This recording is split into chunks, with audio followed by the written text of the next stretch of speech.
Então, esse é um momento para a gente conversar sobre vírus em plantas e doenças em plantas. E para a gente poder ter um conhecimento ainda maior sobre essa questão, eu convidei aqui o Renato Carré, assim mesmo que fala o seu nome, certo?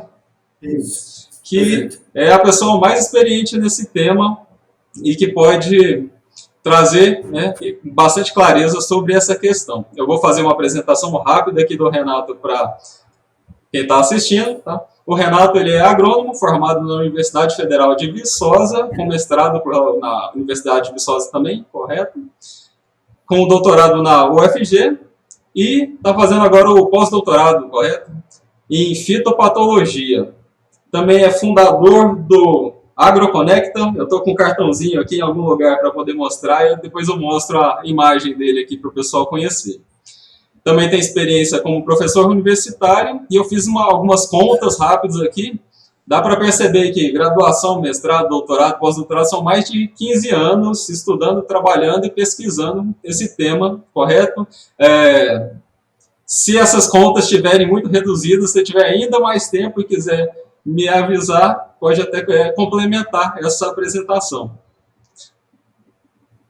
Ok, obrigado, Luciano, pelo convite, pelo estar participando. Só uma correção, o pós-doutorado já terminei, já foi terminado em 2015, né? Então, atualmente eu estou como professor universitário da Anhanguera, do curso de agronomia e ministro das disciplinas de grandes culturas e fitopatologia. Também tenho especialidade também no UFG de gestão do agronegócio. Pode começar, Luciano, vamos em frente. Se eu for resumir todo esse currículo, que eu sei que ele é bastante concreto, é bastante denso, para uma pessoa que é um pouco leiga na questão, eu posso falar que você é um doutor em doenças de plantas, correto? Ou a gente pode melhorar essa definição? De uma forma simples? Está correto. Fitopatologia estuda doenças de plantas, né? Sim. Então, a gente, além dos micro-organismos, também a gente trabalha com o manejo, né? Controle e manejo das fitomoléstias. Certo. Bom, os vírus, eles têm se tornado uma preocupação cada vez maior na questão de doenças em plantas. Eu vou até te avisar que, eventualmente, acontecem algumas confusões. Tem pessoas que estão começando, que não têm uma formação na área, elas ficam preocupadas se um vírus de planta pode ser passado para uma pessoa. Eu já deixo claro que isso nunca aconteceu. Até onde nós sabemos, isso não é possível. E outra pergunta que tem me preocupado, e as pessoas têm feito, é com relação a questionar laudos de diagnose. Ou seja, a gente manda uma amostra para um laboratório, a amostra, o teste diz que não teve nenhum vírus, e algumas pessoas questionam, mas existem muitos vírus de plantas, eu teria que fazer um monte de amostra, um monte de análise. Então a pergunta é, um único teste, ele é capaz de mostrar vários, identificar muitos vírus, ou é preciso de muitos testes para identificar muitos vírus? Como é que está essa questão do teste? Você que tem muita experiência com relação a essa parte. Ok. A gente está começando, né? A experiência já não tem muito, assim. A gente está engatinhando ainda. Vamos do começo. Vírus de plantas, patógenos de plantas podem infectar humanos? Né? Geralmente, né? A regra em geral é que os micro-organismos fitopatogênicos não são patogênicos de humanos, mas como nós estamos trabalhando com biologia e não com matemática, né, não é uma ciência exata, existem as exceções. Alguns fungos, algumas bactérias já relatadas como fitopatogênicas, elas podem sim ser patogênicos oportunistas de humanos. Né? Mas são exceções a regras. Algumas bactérias protozoários e fungos já têm relatos. Vírus ainda não temos relatos ainda na literatura de estar infectando humanos, né? Vírus de plantas, tá? Fitoviroses, não tem relato ainda de infectar em planta, infectar humanos, ok? Perfeito. A parte de diagnose, Luciano, isso depende muito, sabe? Tem que estar observando no laudo de diagnose, assim como você referiu, qual foi o teste utilizado para a detecção de vírus daquela planta, daquele hospedeiro. Ok? Porque você tem aí vírus, como são parasitas obrigatórios, eles não crescem em culturas, eles precisam do hospedeiro vivo para se replicar. Okay? Então eles utilizam toda a maquinária metabólica da planta para se replicar. Você precisa de uma diagnose, geralmente essa diagnose, ela tem várias metodologias de se diagnosticar vírus de plantas. Você tem o modelo, a forma sintomatológica, de você detectar vírus de plantas, a forma sorológica e os testes moleculares. No caso de testes moleculares, você precisa aí de primers específicos ou primers universais para detectar uma região gênica de um vírus, para poder ser detectado. Okay? Então, dependendo do primer, do modelo, né, de teste, de diagnose que você utilizar, você pode ou não detectar determinado vírus. Quando você usa primers universais, ou seja, são aqueles primers que anelam, que detectam, vamos dizer assim, um gênero de vírus ou uma família de vírus, eles cobrem, né, eles têm um maior espectro de detecção. Então, eles podem detectar um determinado vírus de uma determinada família, mas não identificar qual espécie que é, mas detectar que existe ali um vírus daquela família. Ok? A diagnose negativa sobre aquela família de vírus não exclui a possibilidade de ter um outro vírus de outra família. Então você precisa utilizar um outro primer, um novo teste, uma nova reação de PCR para verificar se existe determinado vírus de uma outra família. Então isso acaba custando muito caro. Você utilizar vários primers até você encontrar se é que se encontra um vírus numa planta, caso tenha um sintoma sintomatológico, né, de vírus. Certo. Então, Luciano, como poderia dizer, a literatura ela ajuda muita gente nessa questão de determinar qual primer, qual método de avaliação você vai utilizar na diagnose. Então, se você tem um hospedeiro, vamos colocar um hospedeiro agronomicamente importante, grandes culturas, olerícolas, você tem no manual de fitopatologia, volume 2, você tem ali todos os relatos, né, de vírus que ocorrem naquele hospedeiro. Se você não tiver essa cultura no manual de fitopatologia, você pode procurar na literatura internacional, que lá vão ter todos os relatos, né, de ocorrência de vírus naquele determinado hospedeiro. Isso te ajuda a excluir determinados primers para identificação. Você vai utilizar primers de vírus já conhecidos, já detectados e já registrados em literatura para aquele hospedeiro. Então fica mais fácil, menos mais barato, de você atestar no laudo de diagnose se aquele sintoma que você está verificando no hospedeiro é realmente de vírus ou não. Okay. Então, deixa eu teste, tá? Deixa eu ver se a gente consegue clarear um pouquinho essa questão. Vamos supor, eu vou na literatura e encontro, já existem relatos para a rosa do deserto, que com mais de 20 tipos de vírus, por exemplo. E uma dessas famílias é o vírus do mosaico. Acho que essa é uma das mais comuns. É uma família o vírus do mosaico, correto? O mosaico é um sintoma, um tipo de sintoma, né? Sintoma. Teria que ver qual vírus que causa o mosaico para saber qual família que é, de germinivírus, provavelmente um germinivírus, né? Germinivírus, né? Então, eu não sei dizer agora a família, porque a gente precisa saber qual vírus que foi relatado, ocasionando mosaico, né? Mosaico é um sintoma, ok? Entendi. Obrigado. Então, deixa eu tentar acertar aqui. Eu já vi, por exemplo, o vírus do tabaco como sendo um vírus, e eu já vi também os vírus do grupo das curcubitáceas infectando rosa do deserto. Então, eu poderia falar que os vírus das curcubitáceas seria não sei se é o CMV, me corrija se eu estiver errado. Tem uma família de vírus que atacam mais as curcubitáceas, e no caso do vírus do tabaco é um único tipo de vírus. Me ajuda aí nessa definição. Tá, um exemplo de vírus do tabaco, né? O TMV. né?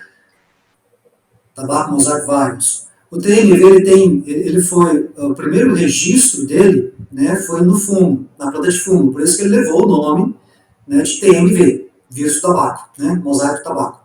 Mas ele tem uma gama de hospedeiros, né, enormes, mais de 200 espécies de plantas. Não quer dizer que o vírus do tabaco só infecte o tabaco. Né, o vírus do tabaco infecta tomate, olerícolas, cucurbitaceas, etc. Né? Mas ele levou esse nome, porque faz parte da nomenclatura e taxonomia de vírus, que é bem diferente de bactérias e fungos. Né? Leva esse nome porque o primeiro relato dele foi na planta de fungo. Né? Então não quer dizer que ele é específico de fungo, ele pode acontecer em outros hospedeiros. Certo. E a questão das cucurbitáceas, posso falar que existe uma família específica de vírus para esse grupo? Tem um vírus específico de cucurbitácea ou é um grupo grande? Não, são grupos, são diversas famílias, né? São diversas famílias. Vírus, cucumovírus, geminivírus, famílias grandes com diversas espécies ocorrendo. Né?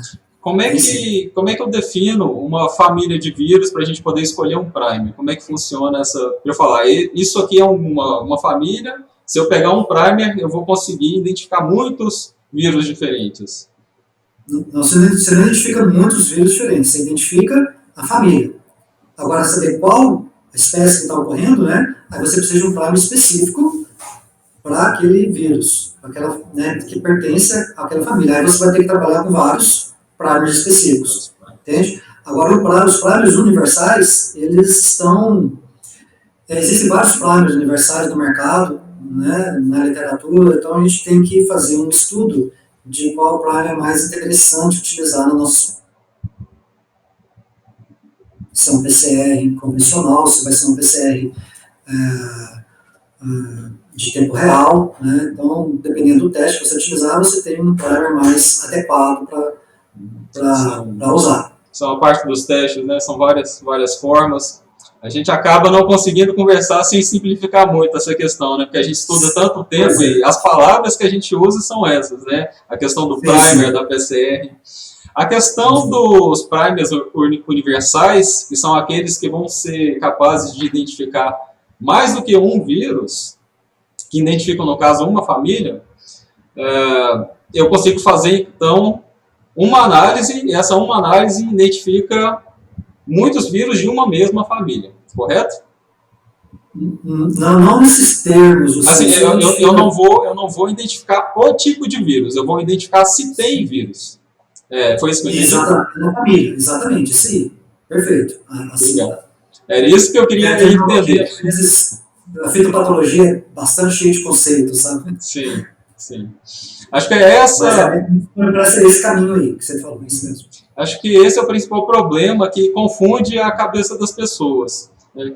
Só de a gente falar que tem um primer universal e o específico, a gente já tem que passar um monte de detalhe para as pessoas conseguirem entender. Até para fazer, né, mandar para o laboratório para poder fazer diagnóstico. E quando a gente fala que vai identificar se tem vírus, na hora que a gente fala para o especialista, ele já pensa, nossa, mas vamos identificar qual vírus, qual família, mas geralmente quando a pessoa fala isso, ela só quer saber se tem vírus. Né? Sim, entendi. Então, assim, gera uma confusão na linguagem, o que eu tenho percebido é isso. E depende muito também do objetivo. Tá, Luciano, qual que é o seu objetivo de detectar o vírus, né? Então nós temos, assim, por exemplo, aqueles vírus que são quarentenários, ou que têm de importância econômica para uma determinada cultura. Então, produtores, por exemplo, de batata, né, que exportam batata semente para outros estados ou outros países, eles têm que ter um atestado fitossanitário de que aquela batata semente ela está livre de um determinado vírus de importância econômica. Por exemplo, PVX, PVY. Aí você faz um teste específico para PVX, um teste específico para PVY, atestando a qualidade fisiológica sanitária da batata semente. Então, isso é um objetivo, é um caso específico.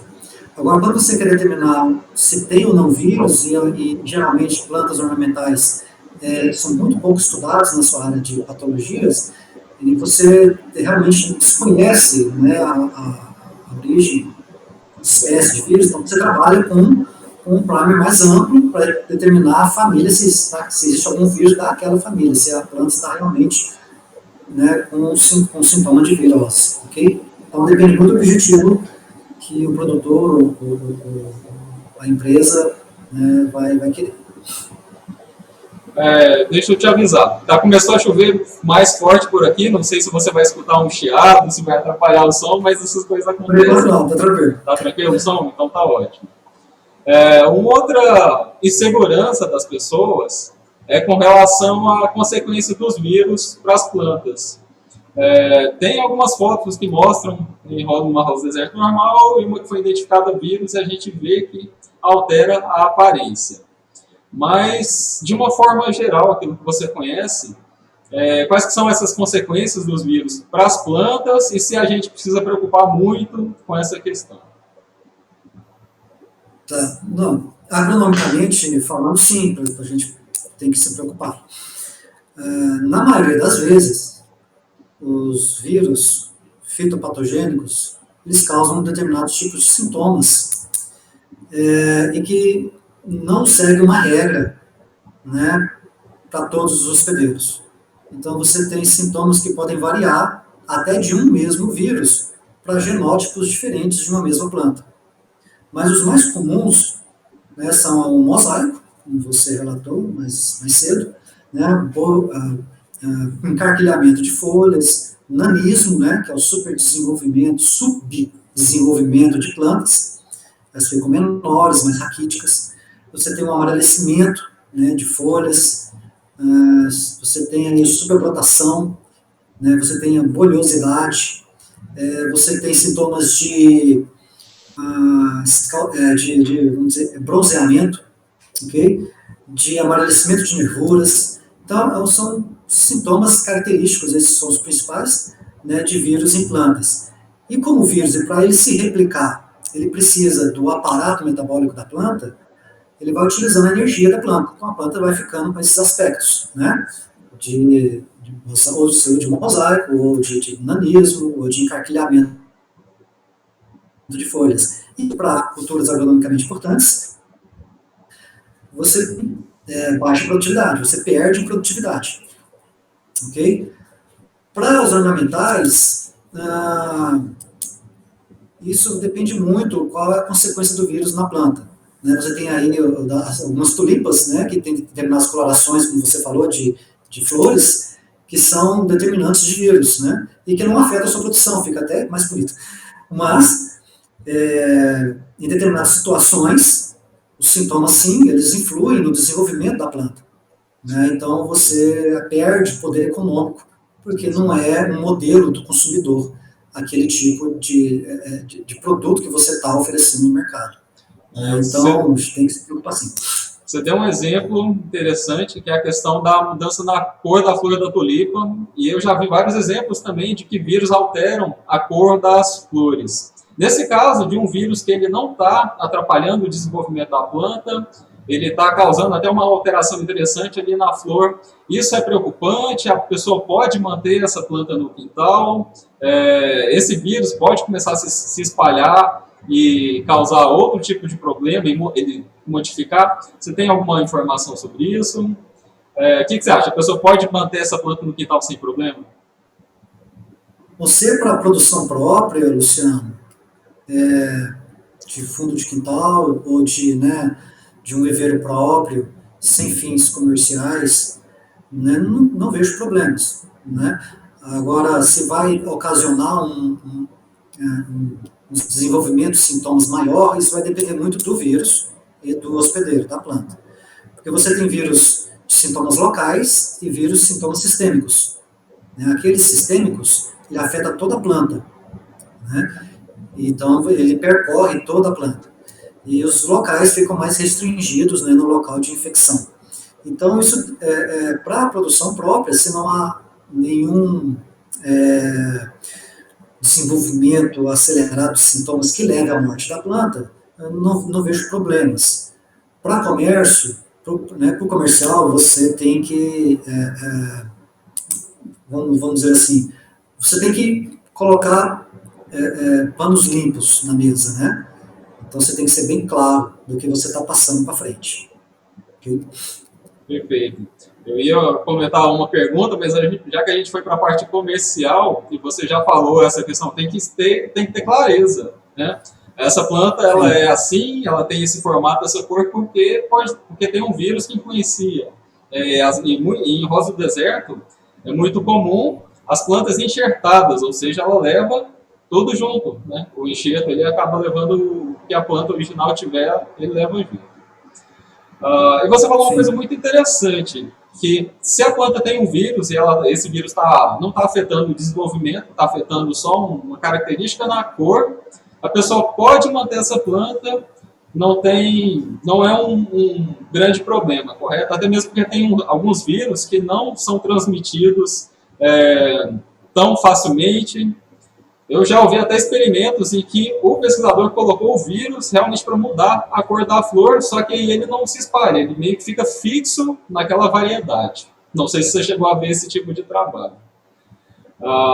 Então, vamos falar dos vírus que dão problema, os vírus patogênicos que atrapalham o desenvolvimento.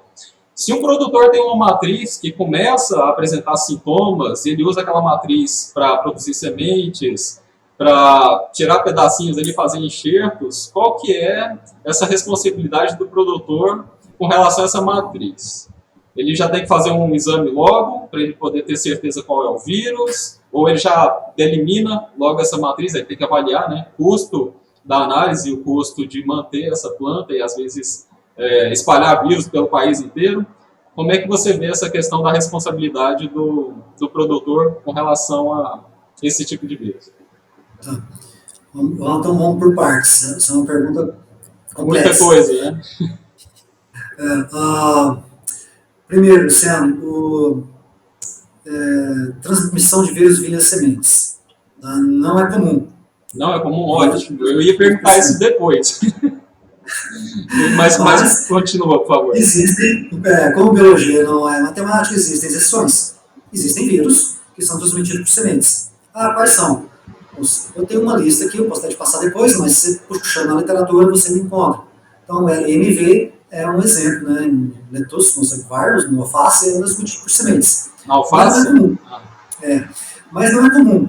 Sabe? 90% das viroses não são transmitidas via semente. É uma ótima notícia. Né? Agora, as ornamentais têm que fazer uma busca, fazer uma pesquisa, para ver se existe e quais são aqueles vírus que são transmitidos via semente para aquelas plantas ornamentais, aquele hospedeiro. Ok? Mas pode ser transmitido via bobulia, ou via estaquia, ou via perfilhos, né? Dependendo também do tipo de vírus. Se é um vírus local ou se é um vírus sistêmico. O vírus sistêmico, sim, ele transmite via perfilho, via estaquia, material propagativo em geral.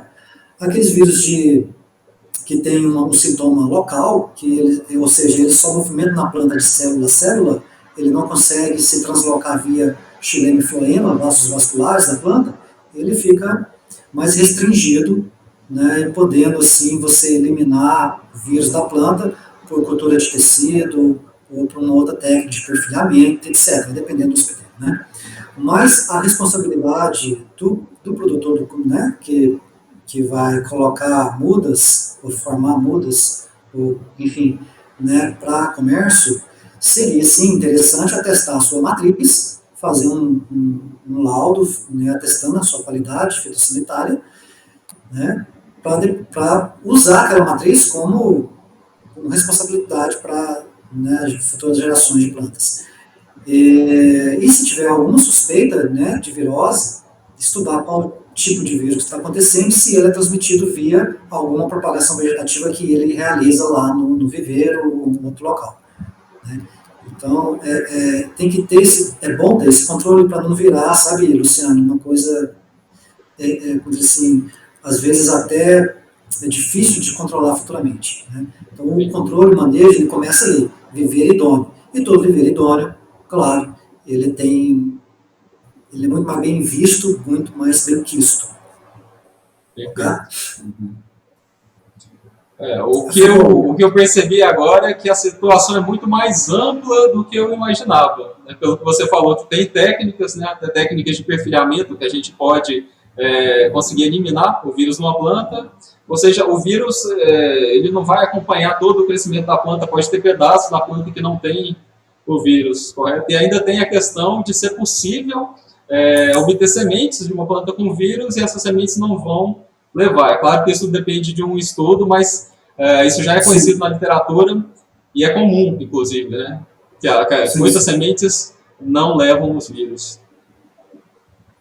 Teria que fazer um estudo de interação vírus-planta para estudar as características. Então, a pessoa que quer trabalhar, né, no mercado tem que conhecer o seu produto, tem que conhecer, né? Então, isso faz parte do conhecimento.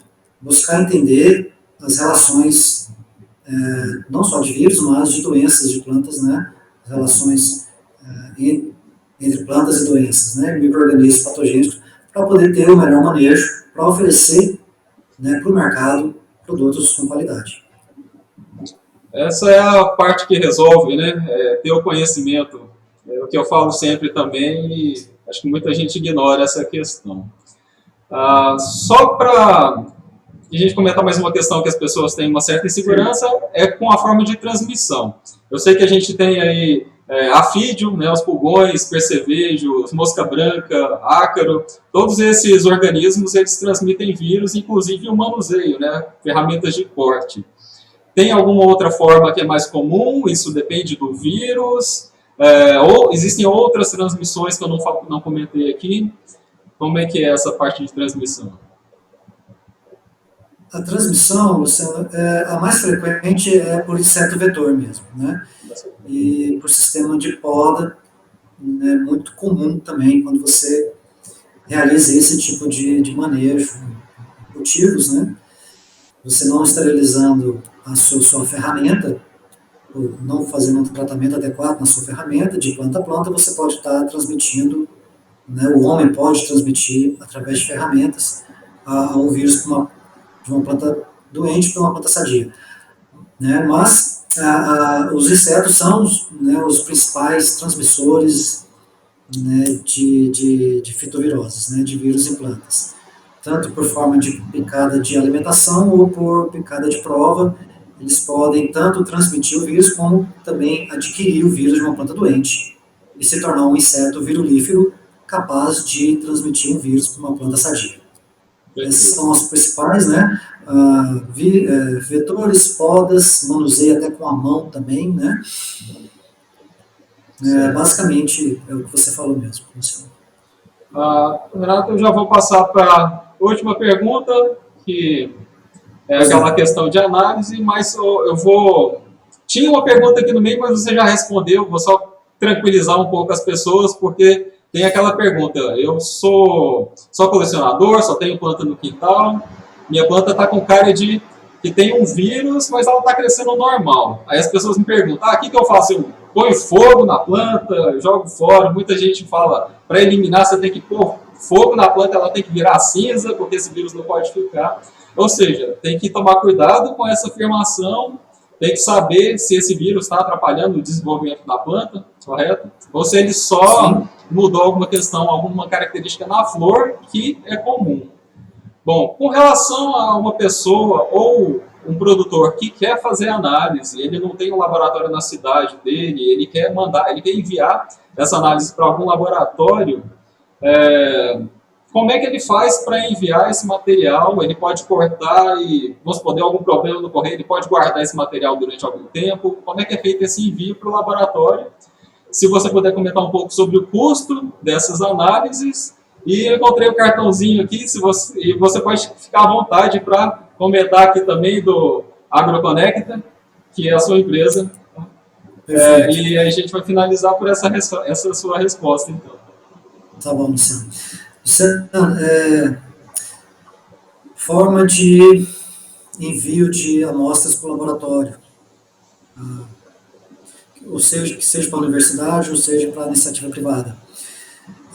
Você tem basicamente dois tipos de material genômico, né, de vírus, né, o vírus de RNA e o vírus de DNA. Por que eu estou comentando isso? Porque a melhor forma de você enviar para o laboratório, para fazer análise, é a planta viva. Tá? Se você retirar uma parte da planta e enviar para o laboratório, a própria planta começa a degradar RNA. E se for um vírus de RNA, você pode correr o risco de, quando você for extrair o RNA total, você já tem o RNA degradado do vírus e você tem um falso positivo, um falso negativo. Então, a melhor forma é você trazer a planta viva já com os sintomas, né, para que a extração de RNA, caso seja um vírus de RNA, seja feito com material vivo, vivo, né, para não ocorrer a degradação de RNA. Assim você retira algum material, alguma parte propagativa da planta, já começa o processo de degradação de RNA, e é o RNA que você precisa para poder identificar, detectar o vírus. Tá? Agora, tanto de RNA quanto de DNA, vírus de RNA ou vírus de DNA, né, o interessante é levar a planta viva. Se não tiver com condições de levar a planta para o laboratório e enviar para uma transportadora, tá, que seja o mais rápido possível, assim que você retirar uma folha, um fruto, um caule, né, retire, coloque no saco plástico, coloque no congelador até o envio para o laboratório, o mais rápido possível, para não perder as qualidades, né, do material, ok? Então, o envio para o laboratório para a detecção de vírus é bem complicado, então tem que ser feito com rapidez. Se for material destacado, manter sempre congelado, né, em freezer ou em caixa de isopor, com gelo, mas preferimos, né, que envie o material vivo, a planta viva, para poder fazer a extração em loco dentro do laboratório. Em relação a preço, Luciano, isso varia um pouco no mercado, tá? E varia também do teste. Então, você tem testes sorológicos, testes moleculares, e dentro de moleculares você tem, né, infinidade não, mas você tem vários tipos de teste. Então, só para ter uma ideia de preço no mercado, isso varia mais ou menos de micro-organismo e de metodologia, e de quantidade também, porque quanto maior a quantidade, né, você abaixa o custo da sua análise. Então, isso varia mais ou menos de 100 a 200 reais a análise de vírus, okay? Para essas condições de PCR. Tá? Vamos dizer assim, PCR convencional ou PCR em tempo real. O tempo real é mais caro, porque os insumos são mais caros, a tecnologia é mais cara, né? Então, você tem aí em torno de 100 a 200, 250 reais. Ok? O que mais? Sim, a apresentação, né? Sim, pode apresentar a AgroConnect aí pra gente. Então, não é só análise de vírus, né? Tem análise de todas as doenças, que inclusive eu já mandei material aí para você. Sim. Mas apresenta aí pra gente. A AgroConnect é um laboratório de diagnóstico de plantas, né? Então nós fazemos diagnóstico convencional e diagnóstico molecular de vírus, bactérias, fungos e nematóides. Okay? De qualquer planta cultivada, né? E além da diagnose de plantas, né, nós também fazemos microbiologia do solo, fungos de solo, análise de produtos biológicos, e também somos laboratório de sementes, né, patologia de sementes, e fazemos as análises fisiológicas de sementes, né, testamos a sua germinação, a sua viabilidade, a pureza do lote, etc. Então, qualquer coisa que vocês tenham dúvidas ou queiram conhecer, nós estamos de portas abertas, é só a gente marcar que a gente pode fazer uma visita lá sem problemas. Okay? Você ligar para esclarecer dúvidas, eu sou bem aberto, bem tranquilo, né? Como professor eu quero passar informação para frente, porque nós somos muito carentes de informação, eu não gosto de segurar informações, então a gente tem que passar isso para frente para todo mundo aprender, todo mundo crescer. A gente não cresce sozinho nesse mundo, a gente só cresce ajudando o outro. Enquanto o outro está crescendo, nós também estamos crescendo. Certo? Isso. É uma ótima mensagem para o final aqui. Eu tenho certeza que vão surgir outras perguntas depois desse nosso momento aqui. Eu entro em contato com você, se tiver alguma coisa muito mais complicada que eu realmente não consiga responder. E aí você me auxilia nessa parte, talvez a gente até marque um outro momento em que a gente possa aprofundar nesse e outros temas de doença de plantas. Eu agradeço muito, Renato, pela sua atenção, pelo tempo que você dedicou aqui para a gente. Tá? Muito obrigado. Eu que agradeço, Luciano, pela oportunidade, pela abertura do espaço. A gente está aqui para conversar, sem problemas, pode procurar a hora que você quiser. Um abraço para ti.